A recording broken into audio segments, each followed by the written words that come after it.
बेनीमाधव सिंह एक प्रतिष्ठित जमींदार थे, लेकिन समय के साथ उनकी आर्थिक स्थिति वैसी नहीं रही थी जैसी उनके पूर्वजों के समय में थी। उनके दो बेटे थे, श्रीकंठ सिंह और लाल बिहारी सिंह। श्रीकंठ पढ़े लिखे थे और शहर में नौकरी करते थे, जबकि लाल बिहारी घर पर ही रहकर खेती बाड़ी और पहलवानी का शौक रखते थे। इसी परिवार में आनंदी का विवाह श्रीकंठ सिंह के साथ हुआ। आनंदी एक बहुत बड़े और समृद्ध परिवार की बेटी थी। उसके पिता भूप सिंह एक रियासतदार थे, जहां वैभव और ऐश्वर्य की कोई कमी नहीं थी। जब आनंदी पहली बार अपने ससुराल आई तो उसे वहां की सादगी और सीमित संसाधनों को देखकर थोड़ा धक्का लगा। कहाँ वो महलों जैसी सुविधाएं और कहाँ ये पुराना जीर्ण शीर्ण मकान। लेकिन आनंदी केवल बड़े घर की बेटी नाम की नहीं थी, उसका संस्कार भी उतना ही ऊंचा था। उसने बहुत जल्दी खुद को इस नए वातावरण में ढाल लिया। वो फटे पुराने कपड़ों और साधारण भोजन में भी वैसी ही प्रसन्न रहती थी जैसी अपने मायके के रेशमी वस्त्रों में रहती थी। एक दिन की बात है, श्रीकंठ सिंह शहर में थे। घर पर लाल बिहारी और आनंदी थे। लाल बिहारी दो चिड़ियां शिकार लेकर आया और आनंदी से कहा कि इन्हें जल्दी से पका दे। आनंदी रसोई में गई और उसने भोजन तैयार करना शुरू किया। उस समय घर में पाव भर घी बचा था। आनंदी ने सारा घी मांस में डाल दिया ताकि वो स्वादिष्ट बने।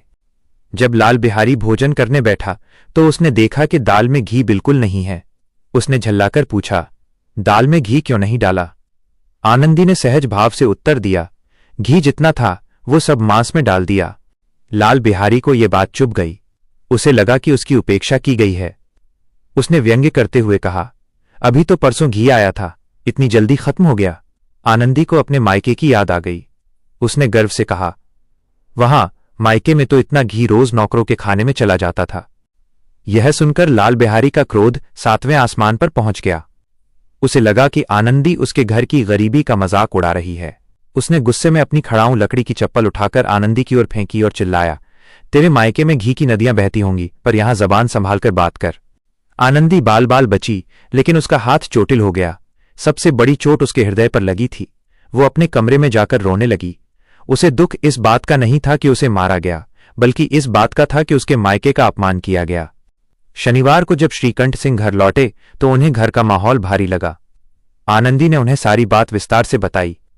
उसने रोते हुए कहा, मैं यहां सब कुछ सह सकती हूं, लेकिन तुम्हारे भाई ने जिस तरह से मेरा और मेरे परिवार का अपमान किया है वो असहनीय है। उन्होंने मुझ पर हाथ उठाया। श्रीकंठ सिंह, जो हमेशा संयुक्त परिवार और भाइयों के प्रेम की वकालत करते थे, अपनी पत्नी की ये दशा देखकर विचलित हो गए। उन्हें लगा कि यदि आज उन्होंने स्टैंड नहीं लिया तो भविष्य में यह अपमान और बढ़ेगा। उन्होंने अपने पिता बेनीमाधव सिंह से साफ कह दिया, पिताजी, अब मेरा इस घर में निर्वाह नहीं हो सकता।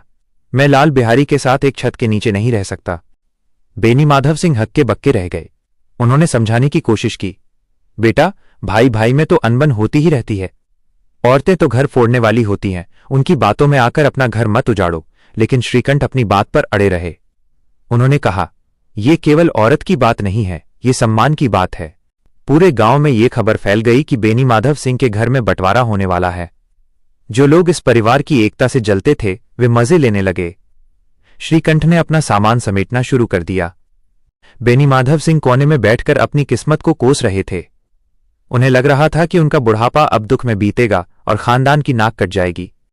इधर लाल बिहारी को जब पता चला कि उसका बड़ा भाई, जिसे वो पिता के समान पूजता था, केवल उसकी एक गलती की वजह से घर छोड़कर जा रहा है, तो उसका हृदय ग्लानि से भर गया। उसे अपनी उद्दंडता पर पछतावा होने लगा। वो समझ गया कि उसने क्रोध में आकर बहुत बड़ा अनर्थ कर दिया है। लाल बिहारी दबे पांव आनंदी के कमरे के बाहर जाकर खड़ा हो गया। उसने कांपती आवाज में कहा, भाभी, भैया मुझसे नाराज हैं और वे घर छोड़कर जा रहे हैं। मैं जानता हूं कि मुझसे बड़ी भूल हुई है। अब मैं इस घर में नहीं रहूंगा। मैं जा रहा हूं, लेकिन जाने से पहले आपसे माफी मांगता हूं। भैया से कह देना कि मेरा मुंह ना देखें, क्योंकि मैं उनका अपराधी हूं। इतना कहकर लाल बिहारी रोने लगा। आनंदी, जो अब तक गुस्से में थी, लाल बिहारी के इन शब्दों को सुनकर पिघल गई। उसका मन ग्लानि और दया से भर गया। उसे एहसास हुआ कि लाल बिहारी वास्तव में शर्मिंदा है। आनंदी कमरे से बाहर आई और लाल बिहारी को रोका। उसने कहा, कहाँ जा रहे हो? पागल मत बनो। लाल बिहारी ने सिसकते हुए कहा, नहीं भाभी, अब मेरा यहां कोई अधिकार नहीं है। आनंदी तुरंत अपने पति श्रीकंठ के पास गई। उसने कहा, लाल बिहारी रो रहे हैं और घर छोड़कर जा रहे हैं, उन्हें रोकिए। श्रीकंठ ने कठोरता से कहा, उसे जाने दो। आनंदी ने दृढ़ता से कहा, नहीं, अगर वो चला गया तो मैं भी इस घर में नहीं रहूंगी।